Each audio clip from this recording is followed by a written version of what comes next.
lot of discovery is happening in research centers that have high-end equipment or lots of time to scan. This is what we did with Dr. Reich at the NIH. We had the ideal conditions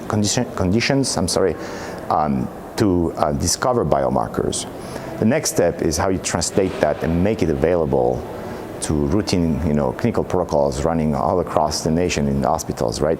So that's been an intense focus on my work recently, and that's kind of why I'm at Cedars-Sinai. We really want to implement this technology in the clinical realm and make sure it's compatible with imaging workflow, radiologist workflow, so that neurologists can get the information the same way that we try to get it in our research labs, right? So there is ongoing effort at Cedars-Sinai. I have close partnership with medical imaging companies such as Siemens, and the idea is to basically share our know-how with these companies so they can implement in their own environment and softwares this technology so that they can be distributed in normal, commercial, clinically available scanners. So there is ongoing effort on that aspect. That's the technical aspect. In the meantime, we still need large cohort prospective studies to further validate what we're seeing in our independent studies or retrospective studies.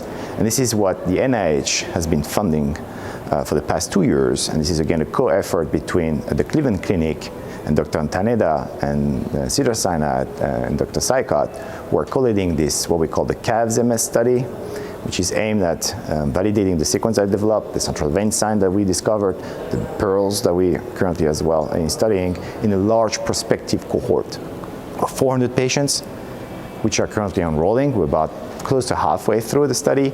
And the goal is to compare those biomarkers against the gold standard, which is the 2017 McDonald criteria. And we hope over the next 2 to 3 years to be able to provide definitive evidence that will validate this biomarker and hopefully to incorporate them into the new MS diagnostic criteria.